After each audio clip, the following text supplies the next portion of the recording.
স্ত্রীর দুধ কিভাবে পান করা যায়? এই বিষয়টা নিয়ে লজ্জা নয়, এই বিষয়টা আপনাকে জানতে হবে। তো আজকের ভিডিওতে পুরো বিষয় নিয়ে আলোচনা করা হবে, হ্যাঁ? আজকের ভিডিওটা আপনারা মনোযোগ সহকারে দেখার চেষ্টা করবেন। তো চলুন ভিডিওটি আমরা দেখে আসি।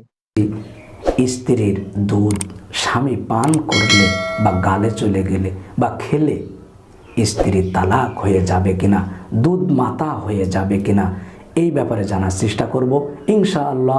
ওমা তাওফিক ইল্লা বিল্লাহ বিইذনিল্লাহ।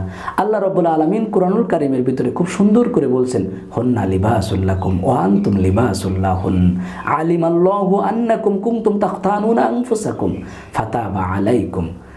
সম্মানীয় দর্শক শ্রোতা ভাই এবং বোনেরা, আল্লাহ রাব্বুল আলামিন যেন হাত ধরে ধরে ডেকে ডেকে বলছেন, স্ত্রীরা তোমাদের পোশাক স্বরূপ, তোমরাও তাদের পোশাক স্বরূপ। একজন আর একজনের পোশাক, একজন আর একজনের অন্তরঙ্গ, একজন আর একজনের গভীরে যেতে পারো, একজন আর একজনের কাছে সম্পূর্ণ ওপেন, নট সিক্রেট, সেখানে কোনো গোপনীয়তা নাই। এজন্য আল্লাহ রাব্বুল আলামিন আবার বলছেন, নিসাউকুম হারসুল লাকুম ফাআতু হারসাকুম, স্ত্রীরা তোমাদের শস্য ক্ষেত, সেখানে তোমরা বিচরণ করো, সেখানে তোমরা ফসল ফলাও। আর এই ফসল ফলানোটা হলো সন্তান জন্ম দেওয়া।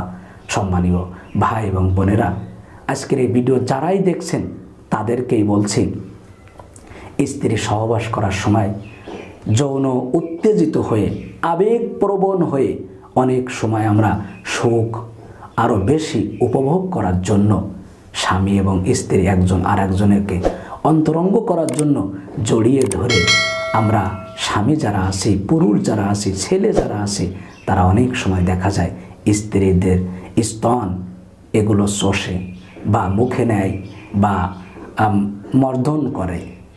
আল্লাহ রাব্বুল আলামিন, আল্লাহ রাসূল সাল্লাল্লাহু আলাইহি ওয়াসাল্লাম এই ব্যাপারে কোনো নিষেধাজ্ঞা দেননি, কিন্তু অনেক পুরুষ জানতে চেয়েছেন স্ত্রীর দুধ আমরা মুখে নিয়ে যখন চোষাচুষি করি, তখন যদি আমাদের মুখে স্ত্রীর দুধ চলে যায়, তখন কি আমাদের স্ত্রী তালাক হয়ে যাবে?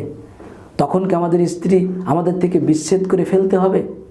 এই অবস্থায় আমি আপনাদের বলছি, আল্লাহ রাব্বুল আলামিন সূরাতুল বাকারার ভিতরে বলছেন, ওয়াল ওয়ালিদাতু ইরদি'না আওলাদাহুন্না হাওলাইনি কামিলাইনি লিমান আরাদা আইয়ুতিম্মার রাদাআ। তোমরা তোমাদের সন্তানদেরকে 2 বছর, 2.5 বছর, পরিপূর্ণভাবে 2.5 বছর তাদেরকে দুধ পান করাবে, স্তন পান করাবে, তাদেরকে তিলে তিলে বড় করবে। তাহলে এখান থেকে যে বিষয়টি স্পষ্ট বোঝা যায়, 2 বছর বা 2.5 বছর হলো দুধ পান করানোর সময়। এরপরে সন্তান হোক কিংবা স্বামী হোক, স্বামী যখন দুধ পান করে বা দুধ মুখে চলে যায় সহবাস করার সময়, তখন তো সেই স্বামীর বয়স থাকে 30, 25, 40। তখন তো আর সেই দুধ মাতা হওয়ার যে মেয়াদ 2.5 বছর বা 2 বছর, তখন তো আর সেই মেয়াদ থাকে না। বিধায় স্ত্রীর দুধ যদি স্বামীর মুখে চলে যায়, তাহলে স্ত্রী তালাক হয়ে যাবে না। এরপরে অনেকেই মত দিয়েছেন, আল্লাহ রাব্বুল আলামিন বিভিন্ন প্রেক্ষাপটে স্ত্রীর দুধ যখন পান করে তখন স্বামী তালাক দিতে পারবে কিনা তার স্ত্রীর। না, তার স্ত্রীকে তালাক দেওয়ার প্রয়োজন নাই, তালাক দেওয়া লাগবে না, তালাক হয়ে যাবেও না, এবং স্ত্রী দুধ মাতাও হবে না। স্ত্রীর আপনি কি করলেন? 2টি কাজ করলেন। একটি হলো আপনার সন্তানের হক ছিল দুধ পান করা। এই দুধ আল্লাহ রাব্বুল আলামিন দিয়েছেন, এটা আপনার সন্তানকে বড় করার জন্য, এটা আপনার পান করার জন্য নয়। নিয়মিত পান করা ভিন্ন কথা, এটা আপনার জন্য হারাম।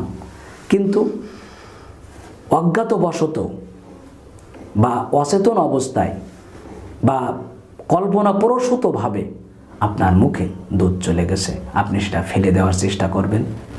এতে আপনার কোনো সমস্যা হবে না, কারণ আপনি ইচ্ছা করে এটা করেননি, আর এটা দীর্ঘদিন ধরে আপনি এই অভ্যাসে পরিণত থাকছেন না, বিধায় এতে সমস্যা হবে না।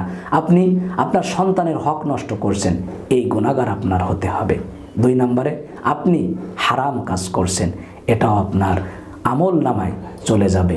সম্মানীয় দর্শক শ্রোতা ভাই এবং বোনেরা, আজকের এই ভিডিওর মাধ্যমে এটাই আমরা সামারাইজ করতে চাই, অজ্ঞাতবশত অসচেতনভাবে স্ত্রীর স্তন মুখে নিয়ে চোষাচুষি করার সময়, সহবাসের সময় যদি দুধ মুখে চলে যায়, তা যদি আমরা গিলেও ফেলি তাহলে কি আমাদের স্ত্রী তালাক হয়ে যাবে? না, স্ত্রী তালাক হয়ে যাবে না। এবং আমরা চেষ্টা করব স্তন মুখে নেওয়ার সময় আমরা সাবধানতা অবলম্বন করব, যেন আমাদের স্ত্রীর স্তন মুখে নিয়ে স্ত্রীর দুধ যেন আমাদের মুখে না যায়। সম্মানীয় দর্শক শ্রোতা ভাই এবং বোনেরা, পৃথিবীর যে যে প্রান্ত থেকে দেখছেন সকলকে উদাত্ত আহ্বান জানাবো, আমরা স্ত্রীর সহবাস করার সময় সাবধানতা অবলম্বন করব। স্ত্রীর স্তন মুখে নিয়ে শোষাশুষি করার সময় যেন দুধ আমাদের মুখে না চলে যায়। আমরা এই ব্যাপারে আমাদের যৌবন হেফাজত, আল্লাহ রাসূল যে পদ্ধতি অবলম্বন করতে বলেছেন সেই দিক নির্দেশনা মেনে আমরা যেন সহবাস করতে পারি। আল্লাহ তাআলা আমাদের সেই তৌফিক ইনায়েত করুন। আমিন। আসসালামু আলাইকুম ওয়া রাহমাতুল্লাহি ওয়া বারাকাতুহু। তো চূড়ান্ত আলোচনা কিন্তু অলরেডি শেষ হয়ে গেল। দেখুন, আপনারা এই সব বিষয়ে সবসময় জন্য সচেতন থাকবেন।